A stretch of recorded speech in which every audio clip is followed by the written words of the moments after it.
서울 수도권이 지방보다 분석이 왜 어려울까? 첫 번째는 일단 서울 수도권은 지방 같은 경우는 급지가 별로 변하는 경우가 별로 없습니다. 그러니까 신규 택지지구가 형성이 돼가지고 굉장히 오랜 시간이 지나서 그 택지지구의 세대수가 굉장히 많아진 다음에 상권이 다 형성되고 나서 급지가 변하는 경우들은 있지만, 구도심 지역들이 어떤 교통호재로 인해서 급지가 원래 1급지였던 데가 2급지가 되고 원래 3급지였던 데가 1급지가 되고 이런 경우가 거의 없습니다. 그런데 서울 수도권은 급지가 변합니다. 이 이유는 그 지역에 일자리가 갑자기 많이 생기거나, 뭐 예를 들면 하이닉스가 어디에 공장을 신설했다, 뭐 평택에 어디 삼성전자 공장이 들어왔다, 예를 들면 이런 거죠. 그러면은 그 대기업이 하나 들어옴으로써 그 하청 업체들이 막 들어오면서 그 지역 자체에 일자리가 늘어나는 경우가 있고, 첫 번째고, 두 번째는 일자리가 많은 지역까지 교통 호재가 생기는 경우들, 지하철 뭐 예를 들면 GTX가 생긴다던가, 신안산선이 새로 뚫린다던가, 신림선이 뚫린다던가, 이런 것들. 특히 교통 호재 중에는 강남과 그다음에 판교, 그다음에 종로, 여의도 이쪽으로 갈 수 있는 교통이 뚫리면 그 지역 자체의 급지가 변합니다. 그리고 이것들을 다 총괄해가지고 신도시가 들어온다. 예를 들면 1기 신도시, 2기 신도시, 3기 신도시가 대규모로 이제 단지들이 들어오기 때문에 그 지역 자체의 급지가 변하는 경우들이 지방보다 훨씬 많습니다.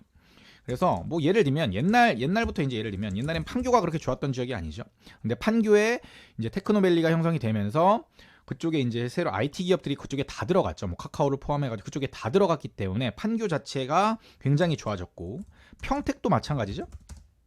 그리고 뭐 여기 예를 들어가지고 굉장히 뭐 동탄도 마찬가지고 뭐 되게 많은데, 예를 들면 일자리는 요 정도로 정리하고, 교통호재 같은 경우는 뭐 GTX 노선 이런 것도 굉장히 많지만, 예를 들면 많이 모르시는 곳, 예를 들면 경기도의 시흥 능곡 이쪽은 원래 신안산선이 들어오기 전에는 정말 별거 없었다가 신안산선 호재가 뚫리면서 이쪽에서 여의도까지 출퇴근이 가능하다는 게 나오면서 가격이 굉장히 많이 올랐죠.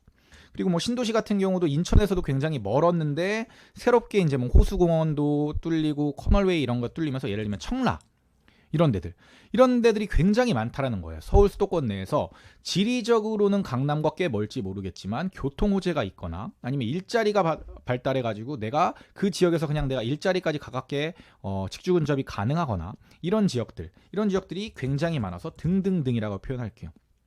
그렇기 때문에 서울 수도권이 지방보다 분석이 일단 어렵습니다. 두 번째 이유는 전국의 시세를 서울 수도권이 리드하기 때문에 그래요. 전국의 시세를. 자, 이 얘기가 뭐냐면, 서울 수도권은 제가 지방에 비교 평가할 때는 여러 지방의 지역들을 수요와 공급에 의해서 사이클이 결정되는 거고, 어떤 지역은 수급이 꼬여있는 지역이 있는 반면 어떤 지역은 꼬여있지 않다. 그래서 업다운이 있는 거고 사이클이 달라지는데, 서울 수도권, 서울, 경기, 인천은 한 사이클로 움직입니다. 그리고 서울 수도권은 비교군이 따로 없어요. 서울 수도권 내에서만 비교 평가를 보통 합니다. 왜? 지방의 도시들보다 가격이 많이 비싸기 때문에. 물론 부산이나 대구나 이런 비싼 아파트들이 서울 수도권과 비교를 할 수 있어요. 할 수 있기는. 그런데 그거는 대구나 부산이 굉장히 고평가되어 있을 때 거의 만나 있을 확률이 높은 거지, 평소에 서울 수도권과 대구, 부산 이런 아파트들을 비교하면 잘 안 맞습니다. 그래서 대구, 부산 아파트들이 고평가되어 있는지를 판단할 때 서울 수도권의 아파트들과 비교하는 경우는 있지만, 서울 수도권을 그냥 대구, 부산 아파트들과 비교해가지고 저평가되었다 이걸 판단하기는 사실 쉽지는 않아요. 그래서 비교군이 없기 때문에 얘네들은 서울, 경기, 인천에서만 비교 평가를 한다. 이게 어려운 점이죠. 자, 여기서의 문제가 뭐냐면, 서울, 경기, 인천은 사이클이 똑같다. 다만 시차는 존재한다. 얘네들의 가장 큰 특징은 뭐냐면, 서울, 경기, 인천이 한 사이클로 움직인다라는 겁니다. 다만 시차를 두고 움직이는 거죠. 서울하고 인천하고 사이클이 다르다라고 생각하시는 분들도 간혹 있는 것 같아요. 그런데 사실 서울하고 인천은 같이 움직입니다. 서울이 먼저 오르고 인천이 나중에 오르는 것 뿐이지 사실은 같이 움직이는 거죠. 이 얘기는 뭐냐면, 사이클이 다르다면 지방 도시들처럼 가격이 낮아져 있는 사이클에서 들어가면 되는데, 서울, 경기, 인천은 어차피 사이클이 똑같기 때문에 어디가 먼저 오르고 늦게 오르고만 있지 가장 고점에서 내가 매도를 하고 가장 저점에서 매수할 수 있을지를 알기가 어렵다라는 거예요. 다만 가장 위에 있는 애를 기준으로 파도가 치기 전에 미리 가서 기다리는 것은 가능할 수 있죠. 그래서 다른 지역에 비해서 대장 아파트의 시세도 예측하기가 어렵고 얼마나 갈지 예측하는 게 상대적으로 좀 어렵다. 최상단이 언제까지 오를지 예측하는 게 어렵다라는 겁니다. 최상단이 계속해서 상승한다면 밑에 애들이 계속해서 따라갈 수 있지만 이번에 조정장을 맞은 것처럼 갑자기 상승을 멈추고 그 다음에 갑자기 분위기가 이렇게 반전되는 걸 아무도 예상하지 못한다는 거예요.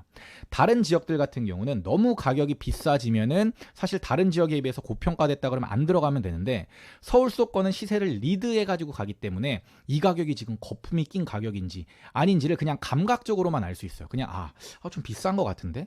이거보다 더 올라갈까? 좀 비싼 것 같은데? 이거를 그냥 감으로만 알 수 있는 거예요. 근데 다른 지역들, 예를 들어서 부산이나 대구 같은 경우는 부산이나 대구의 대장 아파트가 예를 들어 서울의 마포구의 아파트를 역전시켰다. 그러면 얘는 확실히 고평가구나. 얘는 지금 오버슈팅 되고 있어 라는 게 보여요. 그런데 서울 수도권은 상단이 없어요. 예전에 그 반포가 이제 평당 1억을 넘어갈 때 사람들이 평당 1억 넘어가는 게 말도 안 된다고 생각했었어요. 근데 어떻게 됐죠? 평당 1억을 넘어가는 아파트가 굉장히 많아졌죠. 예전에는 기사로 나올 정도로 평당 1억을 넘어가는 게 굉장히 이슈였는데 상단이 없어져 버린 거예요. 그러니까 어디까지 올라갈지 이걸 예측하는 게 서울 수도권에서는 어렵다. 왜? 비교군이 없기 때문에. 자, 이 얘기는 또 뭐냐면 하락을 만약에 본다 그러면 하락은 급지에 따라서 순차적으로 떨어지지 않습니다. 고평가 정도에 따라서 조정을 받습니다. 이 얘기가 뭐냐면 하락도 만약에 예를 들어가지고 내가 하락을 해요. 그러면 상승하는 것처럼 상승은 보통 제일 비싼 아파트들이 먼저 오르고 많이 오르죠. 그런데 하락은 그 순서가 정해져 있지 않다는 겁니다. 이번 상승장만 봐도 그래요. 어떤 데들이 많이 떨어졌냐면 가격이 오버슈팅 돼가지고 고평가되었던 특히 교통호재로 인덕원이라든지 동탄이라든지 이런 데들이 많이 떨어졌지 반포나 이런 데들이 먼저 많이 떨어지고 그 이후로 쭉쭉쭉쭉 상단이 떨어지니까 줄을 서가지고 떨어졌던 게 아니란 말이에요. 그렇기 때문에 어디가 먼저 떨어질지 예측하는 게 굉장히 어렵습니다. 서울 수도권은.